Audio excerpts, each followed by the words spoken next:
बिस्मिल्लाहिर्रहमानिर्रहीम। अस्सलाम वालेकुम नाज़रीन, 94 स्टूडियो से मैं हूं आपके साथ मलिक रऊफ ज़ुबैर। प्रोग्राम है अवामी मसाइल और उनका हल। आज का हमारा मौजूद है अदम बर्दाश्त और बढ़ते हुए जराइम। इस बात पर बात करने के लिए हमारे साथ स्टूडियो में मौजूद हैं शकील अहमद मांगड़ साहब, सेक्रेटरी हैं डिस्ट्रिक्ट बार एसोसिएशन मंडी फवादीन के, और साथ इजाज अहमद जजुआ साहब हैं, साबिक सिटी नाज़िम हैं, और शान अशरफ साहब हैं, सहाफ़ी हैं, रोजनामा आप और कोहिनूर के रिपोर्टर हैं मंडी फवादीन से। प्रोग्राम में तमाम अहबाब का तशरीफ लाने पर शुक्रगुजार हूँ। जनाब शकील अहमद मांगड़ साहब, अदम बर्दाश्त क्या चीज़ है? अदम बर्दाश्त से मुराद ये है कि जब आपके साथ कुछ मामलात होते हैं तो आप ये समझते हैं कि मेरे साथ ज्यादती हो रही है, मेरे साथ ऐसा नहीं होना चाहिए, आप रिएक्ट करते हैं। जो आपका रिएक्शन है वो हो सकता है किसी बगैर वजह के भी हो सकता है कुछ जेन्युइन उसके बाद कोई बिहाइंड उसकी वजह भी हो, लेकिन मोस्टली ये है विदाउट एनी रीजन आप रिएक्ट करते हैं, उसके पीछे कोई खास वजह नहीं होती, तो उसको कहते हैं अदम बर्दाश्त। जी साहब, आप क्या समझते हैं अदम बर्दाश्त क्या चीज़ है? बिस्मिल्लाहिर्रहमानिर्रहीम। मैं समझता हूँ कि इस दुनिया में जो मुश्किलात इंसान पे आती हैं, हमारे दीन ने उसको बर्दाश्त करने का सबक दिया है। कुरान पाक में भी और हदीस पाक में भी ये बात बड़ी वाज़ेह है कि किसी भी मुश्किल पर जो सब्र करता है अल्लाह ताला उसकी मदद भी करता है और उसके लिए रास्ते भी खोल देता है, और उससे मुश्किल से निकलने के हल भी मैं समझता हूँ निकल आते हैं। जो लोग बर्दाश्त नहीं करते, कोई भी तकलीफ उन्हें आती है तो बर्दाश्त से जो बाहर होता है, ये एक नफ्सियाती मैं समझता हूँ मसला है कि अगर हम तकलीफ को बर्दाश्त नहीं करते और उस तकलीफ के हवाले से रिएक्ट करते हैं, रॉन्ग साइड पे जाते हैं, तो मेरे ख्याल में इसको हम अदम बर्दाश्त कहेंगे, जो कि इस मुआशरे में मैं समझता हूँ नासूर की तरह फैलती जा रही है, और जिस वजह से जराइम में, खुदकुशियों में बहुत ज़्यादा इजाफा हो रहा है। इस सिलसिले में मैं समझता हूँ कि आपका ये आज का मौजू बड़ा ज़बरदस्त है, क्योंकि पाकिस्तान के नौजवानों को बर्दाश्त की सलाहियत से नवाजने के लिए हमें भरपूर किरदार अदा करना चाहिए और कोशिश भी करनी चाहिए। जी शान साहब, आपके नजदीक अदम बर्दाश्त क्या चीज़ है? बिल्कुल वही मेरा भी जवाब होगा। इजाज जजुआ साहब ने बड़ा अच्छा जवाब दिया है और उसने सारी आपको वजाहत भी कर दी है, तो तकरीबन सेम जवाब भी है, बड़ा अच्छा माशाल्लाह ने जवाब दिया। जी, अदम बर्दाश्त ये चीज़ है कि किसी चीज़ को ना बर्दाश्त करना, और जैसा कि उन्होंने कहा शकील अहमद मांगड़ साहब को कि बंदे का हाइपर हो जाना, उस पर कोई ऐसा ओवर रिएक्ट करना कि किसी चीज़ को बिल्कुल कोई मामला हो, कोई सीन हो, उस पर जो है वो हाइपर हो जाना, ये अदम बर्दाश्त की वजह से होता है। और हमारे माशरे में अफसोस के साथ ये बात कहनी पड़ती है कि अदम बर्दाश्त जो है वो बढ़ते ही जा रहा है। तो क्या वजूहात क्या हैं शकील मांगड़ साहब अदम बर्दाश्त बढ़ने की?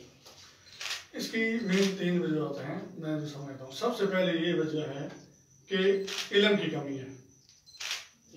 हमारे मतलब हमें उस लेवल पे इल्म नहीं दिया गया जो कि इस्लामिक पॉइंट ऑफ व्यू से या दुनिया पॉइंट ऑफ व्यू से कि हमें पता चल सके कि हमारा रवैया क्या है। दूसरी वजह ये है कि दीन से दूरी है। तीसरी वजह ये है कि हम सलाम से बहुत दूर हैं, और सलाम से दूर होने की वजह से हमने जो सोशल सर्किट है उससे निकल गए हैं, इंडिविजुअली प्रॉब्लम हमारे बढ़ गए हैं।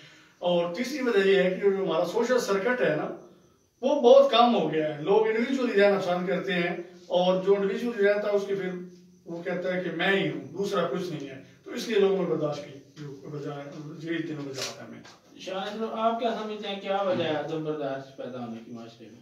आजकल जो माशरे में चल रहा है, जैसे अदम इसके जो है बर्दाश्त के, देखिए आजकल जो माशरे में चीज़ें हैं, हर घर में लड़ाई है, कुछ जैसे वकील साहब ने बताया कि दीन से हटे हुए हैं, काफ़ी चीज़ों से हम लोग दूर है, तो छोटी छोटी चीज़ें हैं उस पर हम अमल पैरा नहीं कर रहे होते।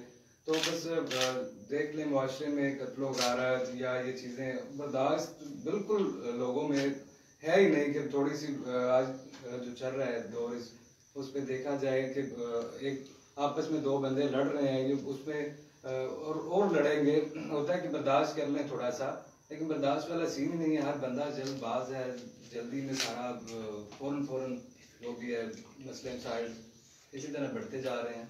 जी नाज़ साहब, क्या वजह है आपके नजदीक? जी, मैं ये समझता हूँ कि हमारे मुल्क में जो मौजूदा सियासी निज़ाम है, ये अदम बर्दाश्त की सबसे बड़ी वजह है, क्योंकि इस निज़ाम की वजह से बेरोजगारी, उसके बाद मेहनत से किनारा कशी, ये दो ऐसी बुनियादी वजूहत हैं। तीसरी इसमें मैं मनशियात के इस्तेमाल को भी शामिल करूंगा कि जब बंदा बेरोजगार होता है, ये हदीस पाक में भी है कि जब बंदा फारग हो, बेरोजगार हो, तो उसके दिमाग में शैतान का बसेरा होता है। ये बेरोजगारी जो है सबसे मेन वजह है अदम बर्दाश्त की, क्योंकि जब आपके पास वसाइल नहीं होंगे, वसाइल पे चंद खानदानों का या चंद शख्सियात का कब्जा होगा, आप उन वसाइल को हासिल करने के लिए जो ज़हनी तौर पे आपके दिमाग में खला पैदा होगा, उसको फिल करने के लिए और तो आप कुछ कर नहीं सकते। आप जज्बात को मजरू करेंगे, खुद को जज्बाती करेंगे, उसमें जेलसपन आएगा कि जी फलां बंदे के पास गाड़ी है, फलां के पास कोठी है, फलां का बिजनेस बड़ा अच्छा है, मेरे पास क्यों नहीं है। ये वो वजूहत हैं जिस वजह से इंसान जो है नफसियाती तौर पर मरीज बनता जाता है, उसमें बर्दाश्त का मादा बिल्कुल कम होता जाता है। और मौजूदा दौर में ख़ास तौर पे महंगाई, औलाद की नाफरमानी, वसाइल की बज़ाहिर तो फरावानी, लेकिन आम आदमी से की पहुंच से दूर होना उन वसाइल का, ये वो वजूहत हैं जो मुआशरे में अदम बर्दाश्त के फैलाव में किरदार अदा कर रहे हैं, जिस वजह से इंसान वो वसाइल छीनने के लिए, वो सहूलियात हासिल करने के लिए जराइम की दलदल में वो धंसता चला जाता है। तो आखिरकार वो कहीं से पिस्टल खरीदता है या बंदूक खरीदता है, वो किसी के बात को बर्दाश्त नहीं करता, वो बैंक डकैती करता है या वो इंतकामी जज्बे के तहत किसी पे फायर करता है। तो ये कुछ चीजें, और इसके अलावा लाकानूनियत भी मैं समझता हूँ कि अदम बर्दाश्त की एक वजह बन चुकी है कि हमारे माशरे में जो सरकारी इदारे हैं वहाँ पे आम आदमी को कोई रिलीफ नहीं मिल रहा, जिस वजह से वो एहसास कमतरी का शिकार होकर भी अदम बर्दाश्त की तरफ कायल हो जाता है। ये चंद वजूहत हैं। मैं समझता हूँ कि ये एक ऐसा बुनियादी मसला है जिसपे पूरे के पूरे माशरे के तमाम अख्तर फिक्र को मिल बैठ के इसका कोई ना कोई हल निकालना होगा, वरना खुदा ना खास्ता ये कौम को गर्ताबी की तरफ ना ले जाए। ये मुल्क पाकिस्तान के लिए मैं समझता हूँ कि बहुत ज्यादा नुकसानदेह चीज है। अदम बर्दाश्त एक ऐसा मनफी रवैया है जो कौमों को गर्क करता है। आज नहीं, इससे पहले भी कई कौमें सिर्फ और सिर्फ अदम बर्दाश्त की वजह से गर्क हुई, उन पे दूसरी कौमें गालिब आ गई। जो सल्तनत उस्मानिया का वो सकूत था, उसमें भी सबसे बड़ी वजह अदम बर्दाश्त थी, क्योंकि एक दूसरे की बात को बर्दाश्त ना करना, फिरका परस्ती में भी, दीन में भी, कानून में भी, कारोबार में भी, ये चीजें अगर हम सारे मिल के तमाम के तमाम स्टेक होल्डर इस चीज पे बहस करें और कोशिश करें कि हम लोगों को ज्यादा से ज्यादा रिलीफ दे सकें, तो मैं समझता हूँ कि अदम बर्दाश्त का जो ये खिंचाव है इसको कम करने में मावन साबित हो सकता है। जी बिल्कुल जी, माशी बदहाली, महंगाई, बेरोजगारी, तशद्दुद के वाक़यात, बढ़ते हुए जराइम, फिरका वारियत, इंसाफ की अदम फराहमी ही जो है वो अदम बर्दाश्त का बायस बनती है। तो अदम बर्दाश्त से क्या होता है कि आगे चलते हुए जब अदम बर्दाश्त पैदा होती है तो जराइम पैदा होती है। क्या कहेंगे इस बारे में? नो डाउट कि जब बंदा एक बर्दाश्त के साथ होती है, अगर उसे ओवर जाता है तो फिर वो ऑफेंडर हो जाता है, यानी कि ऑफेंस कमिट करता है। जब वो ऑफेंस कमिट करता है तो वो रास्ता से हट जाता है और अगर एक स्टेज आती है तो किसी को मर्डर भी कर सकता है, कोई भी स्टेप ले सकता है। तो यही है जी। आप क्या कहते हैं जी कि अदम बर्दाश्त जो है वो जराइम पैदा करने का बायस नहीं बनता है? बिल्कुल बनता है। जब वो बात आ जाती है कि अदम जुआ साहब ने माशाल्लाह तकरीर काफ़ी उसमें की है, लेकिन कुछ चीज़ें हैं कि बंदा एक चीज़ है पिस्टल खरीद रहा है या कत्ल कर रहा है या डकैती कर रहा है, या अपने मंडी बहाउद्दीन के हवाले से देख लें, जराइम जो चल रहा है इस वक्त अभी मौजूदा जो चल रहा है वो इसी बिना पे चल रहा है कि एक तो बेरोजगारी है बहुत ज्यादा, और आए रोज दिन में 3 से 4 मरतबा डकैती की वारदात, कत्ल की वारदात। यही रीजन है पीछे कि वो कर रहे हैं बस, ठीक है, डकैती की और खा पी लिया, और उसमें लोगों का भी देख ले जमीन वगैरह के ऊपर झगड़ा सारा चल रहा है। गाड़ी ले ली, उसने क्यों ले ली, मेरे पास नहीं है, बस वो दबाव आ गया, उसके काफी चीजें उसके अंदर ही फिर सारी आप काउंट कर सकते हैं। और क्या समझते हैं कि जराइम किस तरह होते हैं, यानी कि किस तरह वो दिमाग में एक बात आती है और वो बंदा जुर्म करता है? मैं ये समझता हूँ कि जराइम जो होता है, पहले दिन जो बंदा पैदा होता है वो कभी भी जराइम पेश नहीं होता। सबसे जो मेन चीज़ है उसकी जो कंपनी है, जिन लोगों के साथ वो रहता है, उस पर डिपेंड करता है वो किस किस्म की है। अगर बंदा जो ऐसे लोगों के साथ रहता है कि जिनका जराइम से कोई ताल्लुक नहीं, वो गरीब भी होगा, उसके वैशी मसाइल भी होंगे, दूसरे जस्टिस के हर तरह के मसाइल हो सकते हैं, लेकिन फिर भी वो जराइम की तरफ नहीं जाएगा। लेकिन जब आप बैड कंपनी में जाते हैं, लोगों के ऐसे लोगों के साथ मेल जो रखते हैं जो भी क्राइम पेश हैं, वो कहते हैं यार छोड़ो ये क्या कर रहे हो तुम, क्यों इतनी गुर्बत की जिंदगी गुजार रहे हो, या ऐसे मामला क्या, आओ ये काम करते हैं, तो इससे आगे वो बढ़ना शुरू हो जाता है।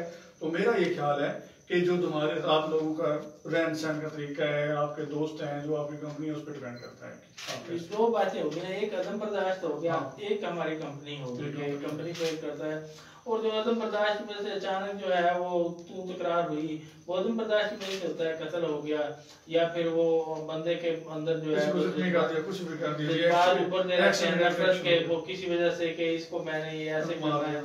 तो वो मैं समझता हूँ एक इंसाफ ना होने की वजह से भी जराइम जो है वो माशरे में पैदा होते हैं। क्या समझते हैं? वो तो ऐसे ये सोता तब होती है जब बंदे के साथ जुल्म होता है, उसको इंसाफ नहीं मिलता, ये बात तब शुरू होती है। पर किसी का भाई मार दिया गया है और कल जुर्म जो मुलजमान है वो धराते फिर रहे हैं, उनको कोई पूछने वाला नहीं है, वो बेल आउट हो गए हैं या उनकी पुलिस ने उनको छोड़ दिया, रिश्वत ले लिया है, तो फिर वो रिएक्शन तो होगा, एक्शन का जरूर करेगा रिएक्शन वो।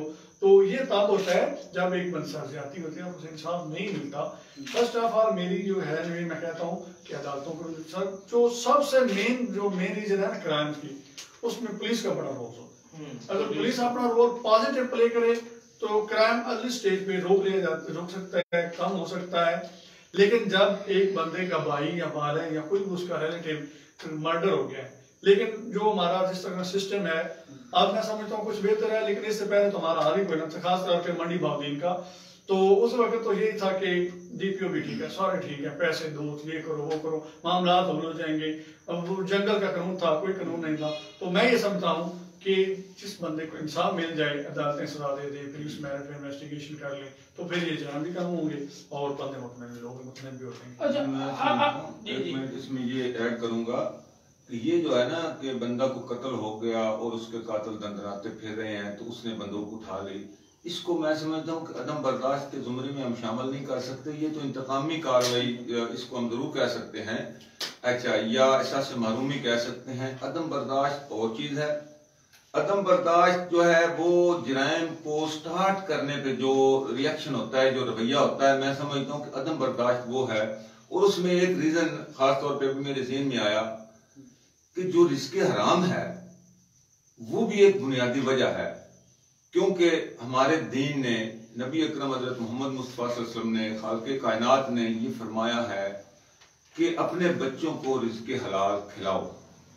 जब हम रिस्क हराम अपनी औलाद को खिलाएंगे तो वो कुछ ना कुछ असरात तो पैदा करेगा। ये एक साइंस का फार्मूला है। ये रिएक्शन लाजमी तौर पे हमारी औलाद में आएगा जब वो रिज़्क हराम कमाएगा। मैं चोरी का या रिश्वत का पैसा लेके अपने बच्चों को मतलब उन पे इस्तेमाल करूंगा, तो ये बात पक्की है कि मैं पूरी तवज्जो नहीं दे सकता, क्योंकि मैं हराम की तरफ खुद जा रहा हूं, तो औलाद को मैं कैसे रोकूंगा। वो जो शकील मांगर साहब ने बात की कि उसकी बैड कंपनी में वो औलाद चली जाएगी। जब वो बैड कंपनी में औलाद जाएगी, क्योंकि मेरी तवज्जो तो है सिर्फ पैसा कमाने पे, अच्छा, जब बैड कंपनी में जाएगी तो वो अदम बर्दाश्त की सूरत हाल शैतान उसमें पैदा करता जाएगा। छोटी छोटी बात पे वो झगड़ा करना शुरू करेंगे, बाद में वो मुजरिम डिक्लेयर हो जाएंगे।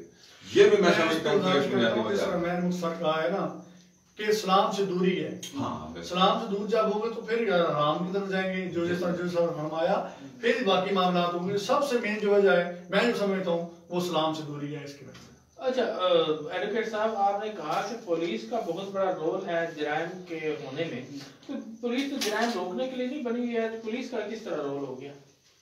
मैं पहले गुजारिश कर चुका हूँ कि जब एक बंदे के साथ जुर्म तो हो गया, उसके साथ ज्यादती तो हो गई है, अगर उसको इंसाफ नहीं मिलेगा, इंसाफ का जो सबसे पैरामीटर जो अगली स्टेज पे होता है, जो स्टार्ट होता है, वो पुलिस ने जो करना होता है, उसके बाद उसके अदालत ने देखना है, प्रोसिक्यूटर तो पुलिस के जिम्मे क्या होता है, पुलिस ने क्या करना होता है? पुलिस के जिम्मे होता है collection of evidence on the merit, लेकिन वो कलेक्शन ऑफ एविडेंस अपनी मर्जी से करते हैं, मेरिट पे नहीं करते। अच्छा, मर्जी से पुलिस कर रही है, मेरिट नहीं हो रहा। मतलब है ये नहीं मैं कहता कि हर केस में मेरिट नहीं हो रहा या हर केस में मर्जी हो रही है, एक्सेप्शन हर जगह में मौजूद है।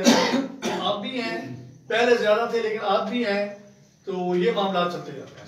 पहले ज्यादा थे, मतलब क्या मतलब है आपके कहने का, पहले ज्यादा थे? और मेरे कहने का मतलब ये स्टेट फॉर्मली की डीपीओ जो नए डीपीओ साहब आए हैं, इनसे पहले जो डीपीओ साहब थे उनके दौर में तो क्राइम हाई रेट पे था, कोई रोकने टोकने वाला था नहीं, किसी एक दो टक एक आदमी था वो उधर जाकर चला जाता है, जिस तरह वो कहता है उस तरह होता है।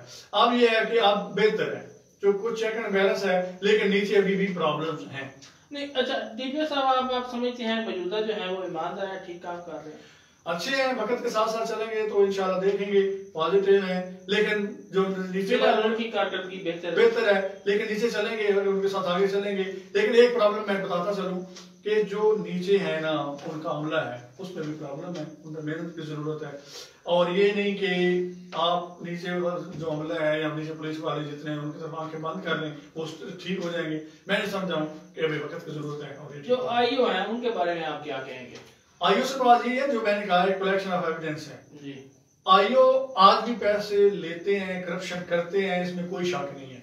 लेकिन बड़ी अहम बात कर रहे हैं, वो जो हमारे डिस्ट्रिक्ट मंडी पौधे एसोसिएशन है, डिस्ट्रिक्ट बार एसोसिएशन, उसके सेक्रेटरी हैं शकील अहमद मागर साहब जी। कुछ इसमें उनकी मजबूरियां हैं, प्रॉब्लम ही है, उसके बारे में ये बताऊं। क्या मजबूरियां हैं उनके? पैसे मजबूरियां मतलब ये है कि जो इन्वेस्टिगेशन करनी होती है, स्टैंडर्ड होते हैं, ऊपर से फंड आते हैं, नहीं आते, होते हैं इस तरह प्रॉब्लम। लेकिन पैसे आज करप्शन हो रही है, ये इसमें कोई शक नहीं कि बेहतरी आई है। ये बात मौजूदा डीपीओ साहब तक पहुंचाए ना जी। पता है, सबको पता होता है, लेकिन कुछ चीजें विद द बेस्ट टाइम वो कंट्रोल होती है। इंशाल्लाह मैं उम्मीद करता हूँ कि डीपीओ साहब वो करेंगे, कंट्रोल कर लेंगे, उम्मीद इंशाल्लाह। क्या समझते हैं कि हमारा जो महकमा पुलिस है ये यानी कि इतना इजी है कि वो एक बंदे के कहने पे मतलब है उनके करने पे कंट्रोल हो जाएगा? वही मैंने गुजारिश की है ना, जिस तरह कहते हैं ऊपर इमरान खान आ गया, नीचे सिस्टम बदल जाएगा। इमरान खान नो डाउट के ईमानदार आदमी है, लेकिन नीचे कुछ नहीं बदला। आप ये देखना है कि हमारे डीपीओ साहब किस हद तक उन्हें कंट्रोल करते हैं और विद द बेस्ट टाइम देना चाहिए। अभी तो 2 माह हुए उन्हें आए हुए, 2 माह से भी काम ही हुए, तो मैं समझता हूँ टाइम देना चाहिए, तो उम्मीद है कि इंशाल्लाह। अच्छा, जो साबिक डीपीओ हैं वो जो फेक एफआईआर दर्ज कर गए हैं आपके पिछले 2 हजार में, उनका क्या बनेगा? मैं ये समझता हूँ जिनके चलान चले गए हैं, री इन्वेस्टिगेशन भी हो सकती है, इन्वेस्टिगेशन चेंज भी हो सकती है। बोर्ड है जो एक सिस्टम है इन्वेस्टिगेशन करवाने का, जो चलान अदालतों में चले गए हैं वहां पे इतने लिखोने को छोड़ जाते हैं। जो मेरिट की एक चीज फेक है ना, आप उसको पैरामीटर में लाते भी है ना, लेकिन वो टाइम लगता है, इतने लिखोने होते हैं कि वो बंदा बरी हुए। लेकिन जो चलान वगैरह नहीं अदालतों में गए, उनकी री इन्वेस्टिगेशन की एप्लीकेशन दी सकती है, बोर्ड बन के इन्वेस्टिगेशन चेंज होके मेरिट पे इन्वेस्टिगेशन। तो क्या आप समझते हैं कि वो अपने महकमे के खिलाफ ही वो जो बोर्ड वाले हैं वो लिखेंगे क्या? मैं जो समझता हूँ लिख देते हैं। जब एक आईओ है उसने इन्वेस्टिगेशन की है, जब बोर्ड के सामने आता है कि वाकई इसने मेरिट पे नहीं किया, तो इन्वेस्टिगेशन चेंज हो जाती है। बोर्ड में क्या मेरिट होता है? मेरिट मैं ये नहीं कह सकता कि 100% मेरिट होता है, हो भी सकता है, नहीं भी हो सकता, डिपेंड करता है। अच्छा, जो एफआईआर दर्ज होती हैं, क्योंकि आप जो है वो वकील है ना, तो और हमारी डिस्ट्रिक्ट बार एसोसिएशन के मतलब सेक्रेटरी में है, मैं ये कह रहा हूँ कि आपसे कुछ आवाम को फायदा ले दें। जो एफआईआर दर्ज होती है तो क्या समझते हैं वो जेन्युइन वकूआ होता है? थोड़ा टाइम दूंगा आपको। ठीक है। जो हमारा लॉ है ना उसमें बड़ी कमजोरियां हैं, लिखोनियां हैं। जो हमारा 54 है ना सीआरपीसी, उसके मुताबिक व्हेन अ एसएचओ और any police officer below then and is informed about the occurrence, he should register the FIR। ये उसने इन्वेस्टिगेशन बाद में करनी होती है, पहले उसने FIR देनी है, लेकिन ये देते नहीं। कानून ये कहता है कि पहले FIR दें, बाद में इन्वेस्टिगेशन करें, बेगुनाह हो तो बेगुनाह कर दें, डिस्चार्ज रिपोर्ट कर दें, उसको डिस्चार्ज कर दें। अगर जो कंप्लेनेंट है उसकी इंफॉर्मेशन गलत है तो 182 की कार्रवाई उसके खिलाफ करें। मतलब है कभी कार्रवाई हुई है 182 की? ये तो मतलब है कानून, मैं समझता हूँ किताबों की हद तक है, जनरली तो मेरे ख्याल में कुछ ऐसी प्रैक्टिस मौजूद नहीं ये है। पावर है पुलिस की, ये कार्रवाई पुलिस ने पुलिस अपनी पावर जो है वो जायज इस्तेमाल करती है। मैं समझता हूँ कि ये इस तो वो पावर अपने इस्तेमाल करती कोई नहीं। ठीक हो गया। अच्छा, वो अक्सर जो वाक़यात रूनुमा होते हैं उनमें जो है वो मतलब है एक्ट लगवाने के लिए, सेक्शन लगवाने के लिए अपने पास से कुछ डाल के बकुआ तोड़ मोड़ के जनाब उसमें FIR में डाला जाता है, उस बारे में आप क्या कहेंगे? ये आयु है, उसकी पावर है, जो कंटेंट्स FIR है उनसे जो सेक्शन बनते हैं वो लग गए, लेकिन बाद में वो डिलीट भी कर सकता है, ऐड भी कर सकता है। जो तफ्तीशी है कि आया वो फर्स्ट सेक ऑफ आर्गूमेंट आप कहते हैं कि वो हमारे घर में आया 452 लगेगी, लेकिन आयु जब FIR देने के बाद ये समझता है स्टेज पे नहीं ये तो घर में नहीं गया, वो उड़ा देता है, उसको खत्म कर देता है। एक कहते हैं कि ये हमें धमकी दी गई, उसके पास असला नहीं था, 506 दो पहले लगी है लेकिन बाद में असला नहीं था, उसके धमकी वो भी उड़ा देगा। मतलब है तफ्तीशी जो है आयु है उसकी पावर है, उसको एट एनी स्टेज उसको डिलीट भी कर सकता है, सेक्शन ऐड भी कर सकता है। अच्छा, कोई FIR होगी उसमें जो है वो वकूआ ही नहीं था, मन गढ़ंत था, तफ्तीशी उसमें पैसे लेके या कोई मैलाफैजी की सिफारिश की वजह से लिख देता है, गुनाहगार लिख देता है, फिर वो क्या हाल है उसका? उसका हाल ये है कि सबसे पहले जो हाई ऑफिशियल है उनको एप्लीकेशन दे लीगली, ठीक है। हाई ऑफिशियल आप किसको कहते हैं? मतलब आयु है ना, सब इंस्पेक्टर, SHO है, DSP है, DPO है, RPO है, IG, ये सारे उस में आते हैं हाई ऑफिशियल में। पहला ये फोरम है, इस पे एजिटेट करें। फिर ये है कि आप उसके बाद इन्वेस्टिगेशन चेंज करवाएं, खास करके जो तफ्तीशी है एक जो अपनी फाइंडिंग दे गया है वो खुद तो बदलेगा नहीं, फिर आप उसकी इन्वेस्टिगेशन चेंज करा के तो फिर आप इन्वेस्टिगेशन वो बोर्ड में जाएगी, बोर्ड। अच्छा, जो अक्सर FIRs होती हैं उनमें जो है वो गवाहान जो होते हैं वो फेक डाले जाते हैं, क्योंकि वो मौका पर तो कोई बंदा मौजूद ही नहीं होता। जिस तरह कोई केस की, अच्छा मैं एग्जांपल नहीं देता, वैसे मैं आपको पता है, मैं बताता हूँ। हमारा ये रवैया है कि हमारे कानून में इतनी लिखावटें हैं जो अभी तक फिल नहीं हो सकी। हमारा गोरों का बनाया हुआ कानून है, उसमें हमने कुछ नहीं किया अपनी तरफ से। अच्छा, यहाँ पे एक बात ऐड कर लूँ, वही गवाहान अदालत में आपके सामने वहाँ जा कुरान जिस पे अलग रख के दे रहे होते हैं हमारे सामने। मैं बताता हूँ, मैं आगे चल के आपको यही बताता हूँ।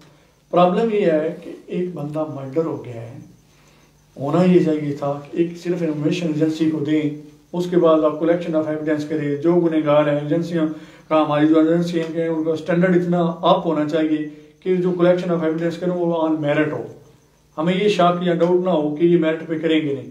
हमारा ये अलमिया है, वक़ुआ होता है 3 पुलों पे, 3 नहरों पे। जो शहादती बैठे होते हैं वो उधर मानो चाट बैठे होते हैं, विटनेस वहां से आते हैं, आके उसको उनके आने से पहले तक उसको उठाता भी कोई नहीं होता, जो बंदा मर्डर हो गया तो वो आते हैं, फिर तो पुलिस वाले आते हैं, वहां से वो आके एक इस्तगासा देते हैं, उसके बाद सारी कार्रवाई होती है।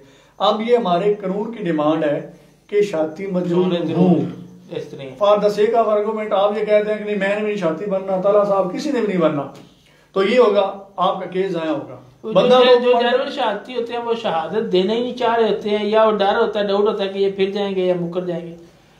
वहाँ पे मौके पर मौजूद अब कुछ ही है कि जो शादी बनेगा वो समझता है कि मैं खुद फंस जाऊंगा, मुझे क्या जरूरत है रात जाते मुसीबत लेने की, ठीक है।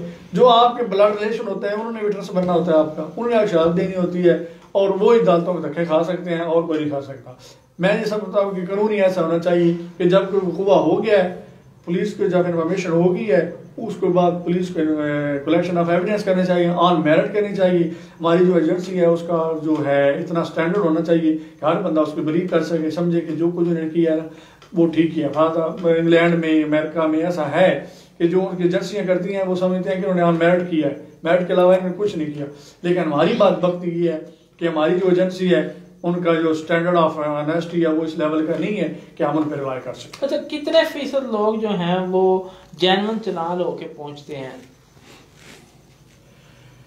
मैं ये समझता हूँ मर्डर केसेस है ना उनमें तो तकरीबन 80-90% जेन्युइन होते हैं, ठीक है। तो जो बाकी केसेस हैं उन पे 50-50 से भी 50-50 बड़ी अहम बात कर रहे हैं वकील साहब के, हमारे जो आईओ हैं वो 50-50 काम कर रहे हैं।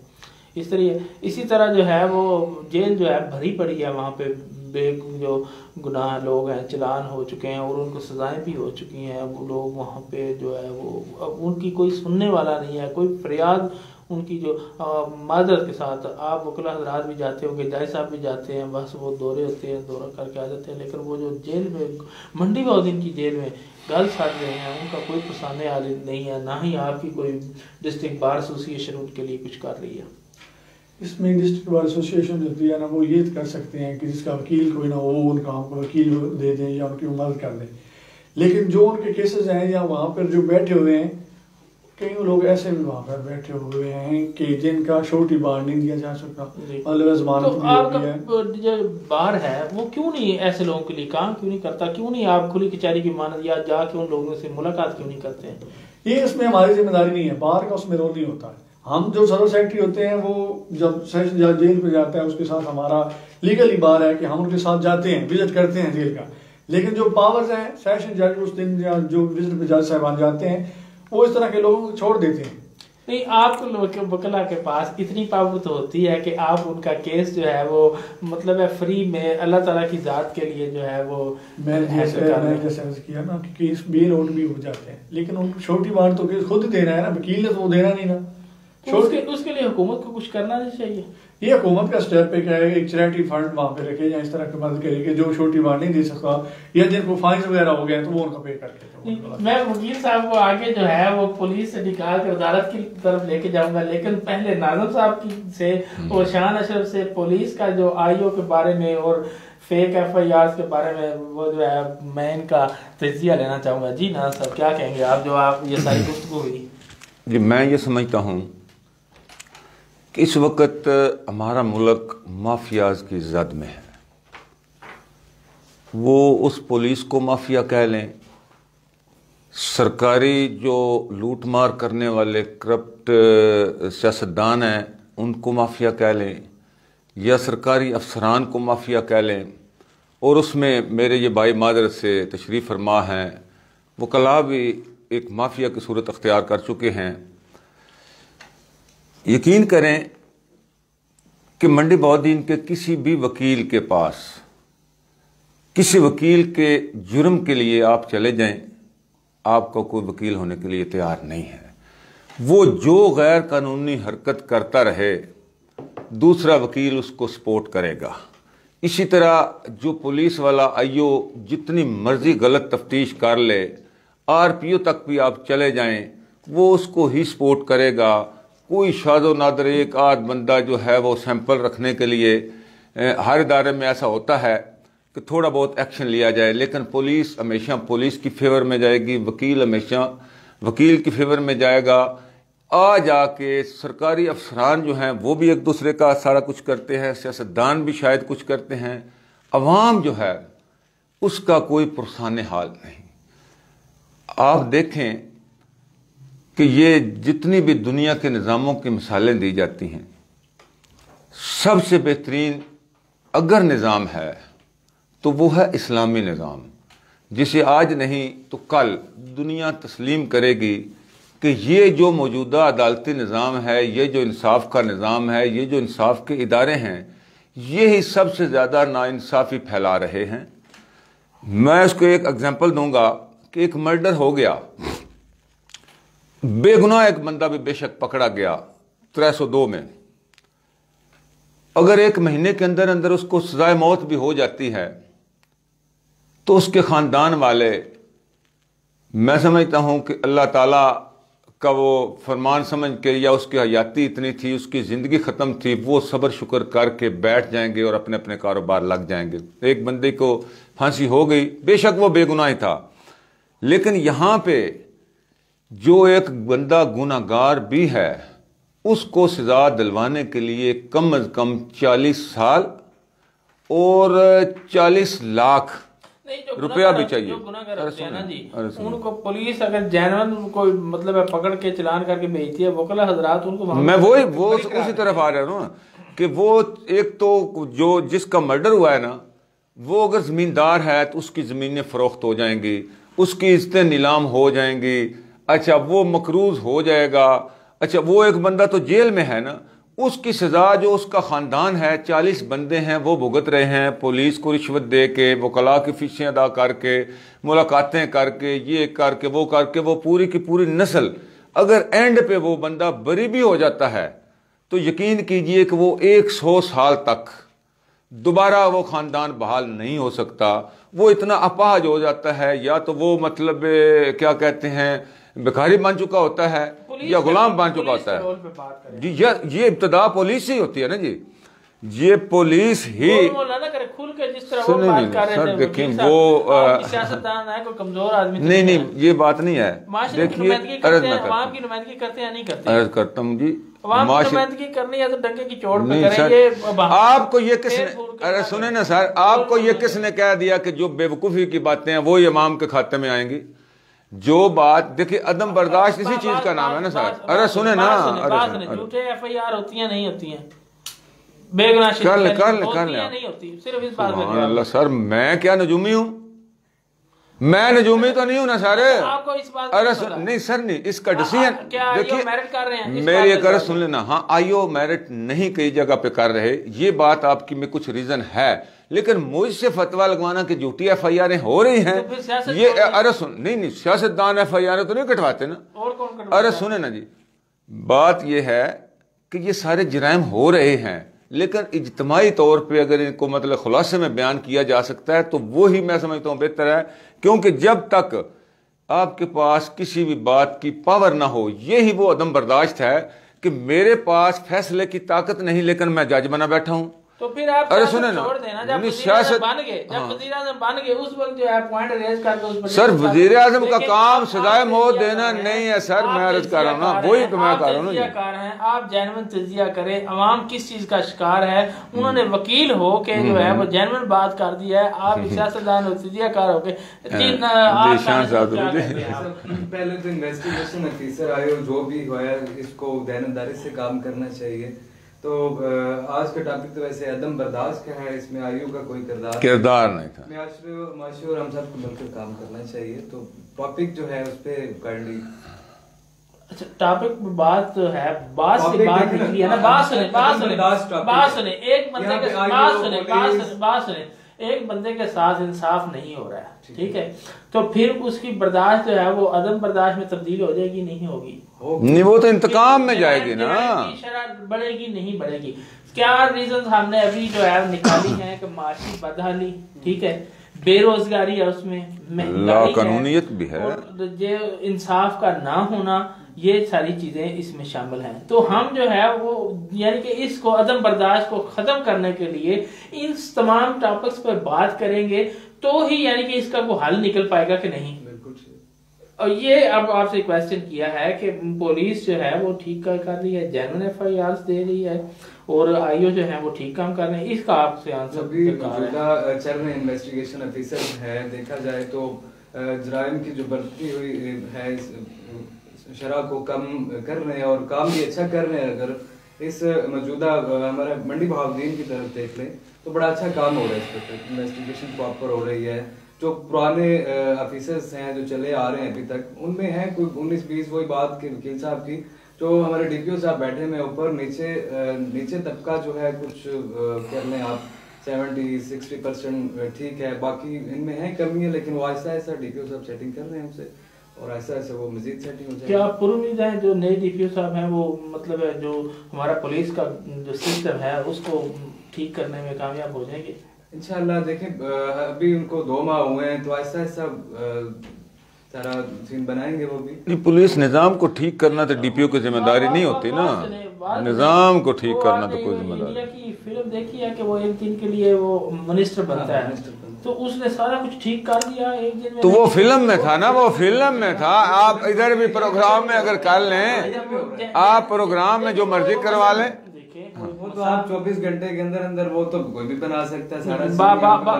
बात सुने, मेरिट करना मुश्किल होता है, 5 मिनट में मेरिट हो जाता है। क्या समझते हैं? ये मैं तो वही बात कर रहा था, आपने रोक दिया था। कितनी देर में यानी कि उसको पता लग जाता है कि ये मामला दोनों पार्टियां सुने, पहले लम्हे पता नहीं लग जाता कौन झूठा कौन सच है?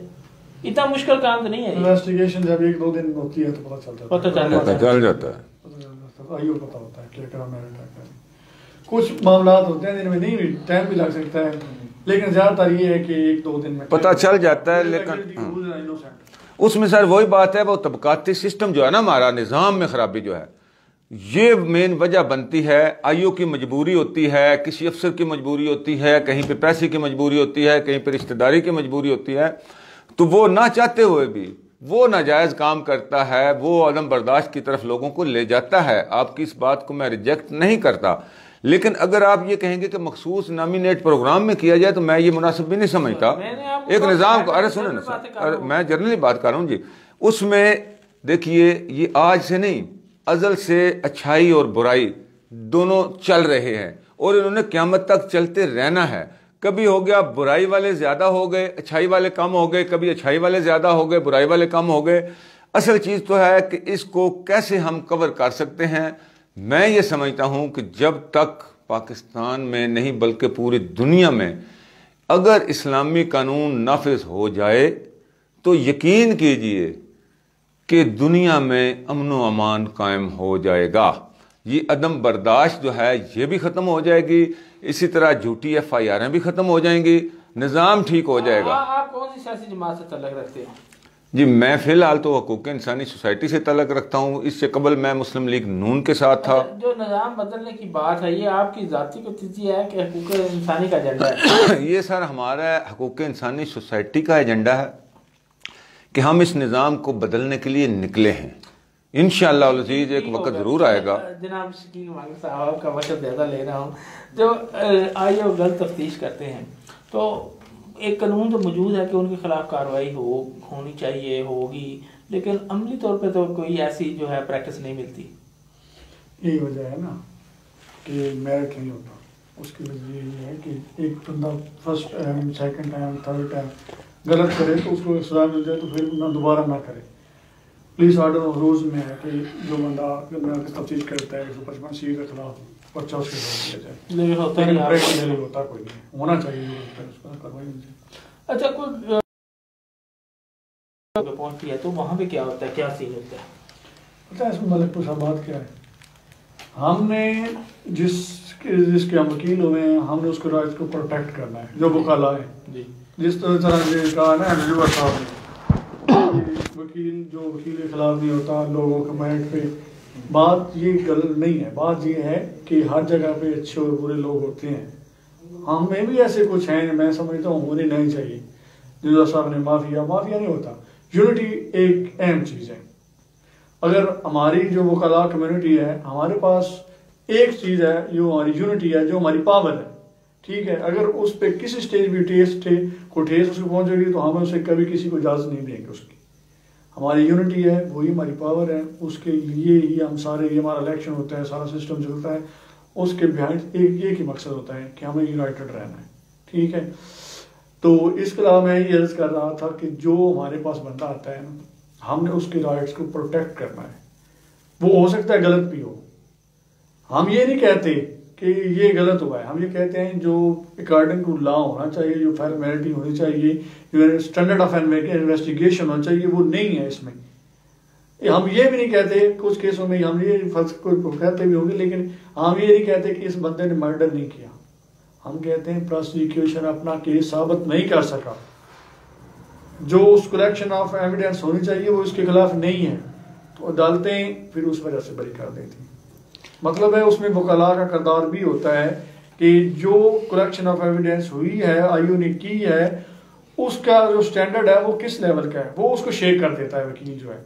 मतलब है कि एक चेन है, चेन एक डोरी मिस हो जाती है तो वो चेन खत्म हो जाती है, फिर सजा नहीं, ना ही अदालतें दे सकती हैं, ना ही उसकी किसी को सजा होती है।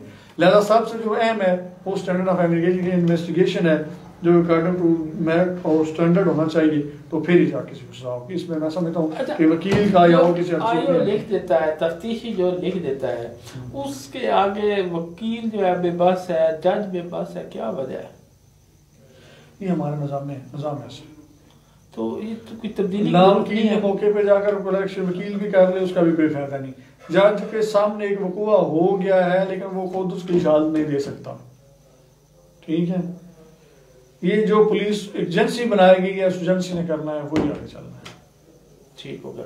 अच्छा, तो एक बंदा जो है वो गुनाहगार है, लेकिन वो तकड़ा वकील कर लेता है, आगे दूसरी तरफ वकील जो है कमजोर है, तो वो तो बरी हो जाएगा। नहीं, ऐसी बात नहीं। कुछ फाइल जिसमें कलेक्शन ऑफ, फिर वही बात हो जाएगी। असल में ना मुझे भी जल्दी है थोड़ी, तो इसको मैं इन डिटेल मैं आपके जो जवाब जो मैं शॉर्ट दे रहा हूँ इस वजह से, ताकि जल्दी ये वाइंड अप हो जाए। वकील जो है ना, जो पुलिस की कलेक्शन ऑफ एविडेंस है ना, उसको जितना भी शेक कर लेना, अगर वो ठीक हो ना तो बंदा सजा से नहीं बच सकता। For the sake of argument है, प्रॉम्प्ट एफआईआर हो जाती है, जल्दी मतलब है। उसके बाद जो आपके आई विटनेस हैं वो ऑकुलर अकाउंट वो ठीक है, देख रहे हैं, मतलब है उन्होंने प्रॉपर एविडेंस दे दी है और इन लाइन है मेडिकल, तो जो उनके बयानात हैं, तो फिर कम चांस होते हैं कि वो सजा से बच चुके। उसमें वकील का रोल होता है 80 में से 100 में से 20% रोल भी वकील का होता है, बाकी जो कलेक्शन ऑफ एविडेंस है वो नीचे से चलती है। 80% है, यानी कि 80% जो है वो तफ्तीशी का लिखा चलता है, 20% जो है मतलब है उसका वकील का अपना आर्ट है, उसने उसको जो कलेक्शन ऑफ एविडेंस है उसको शेक करना है, उसको कमजोर करना है, तो वो इतना ही फायदा, इससे ज्यादा नहीं ले सकता।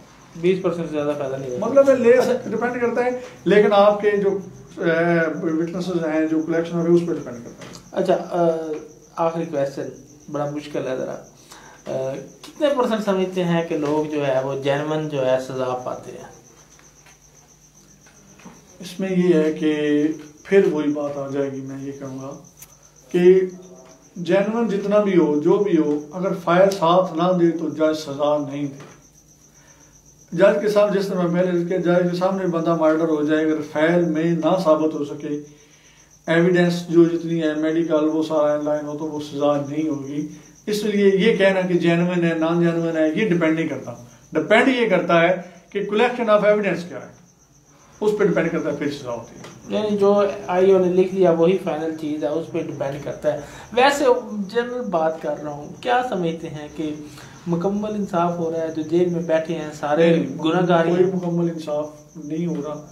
इंसाफ मुराद ये है कि ये जरूरी नहीं कि जिस बंदे ने सजा जो मतलब मर्डर किया उसको सजा लाजमी होगी, सजा नहीं होती, सजा नहीं भी होती। उसकी वजह यह है कि जो फाइल है वो उसको सपोर्ट नहीं कर रही। जज को क्लियर कट भी पता हो कि इस बंदे ने मर्डर किया है, जज फिर भी उसको सजा नहीं दे सकता, हालांकि वो जज को पता है किस बंदे ने कर, लेकिन वो फाइल जो है उससे बाहर नहीं जाएगा।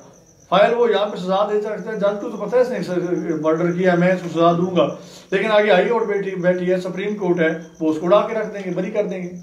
तो जज यहाँ पे अपनी वो जो पर्सनल इन्फॉर्मेशन है उस पर नहीं जाएगा। हाई कोर्ट तक जाने के लिए और सुप्रीम कोर्ट तक जाने के लिए वो एक अखबारात में और फेसबुक सोशल मीडिया पे लिखा होता है कि रोटी खरीदूं या इंसाफ खरीदूं। क्या हमारे मुल्क में इंसाफ खरीदना पड़ता है?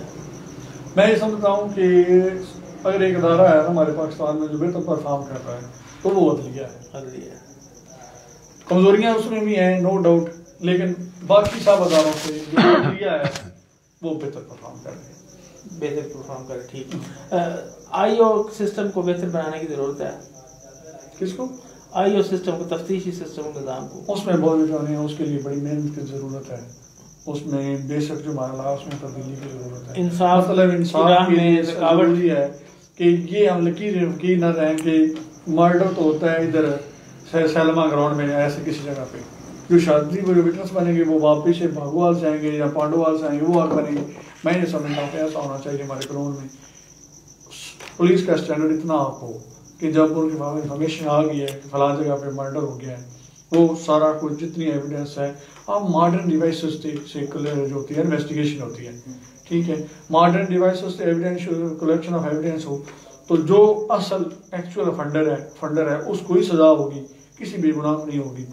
प्रीवियस दौर में मैं समझता हूँ कि प्रीवियस दौर में आपके किसी जो है वो वकील पे फेक एफआईआर झूठा मुकदमा दर्ज हुआ? होता रहता है, मुख्तलिफ दौरों में होता है। मैं ये कहता नहीं हूँ वकील के खिलाफ ही हो सकता है, या कोई और मुकदमा आपके सामने आए?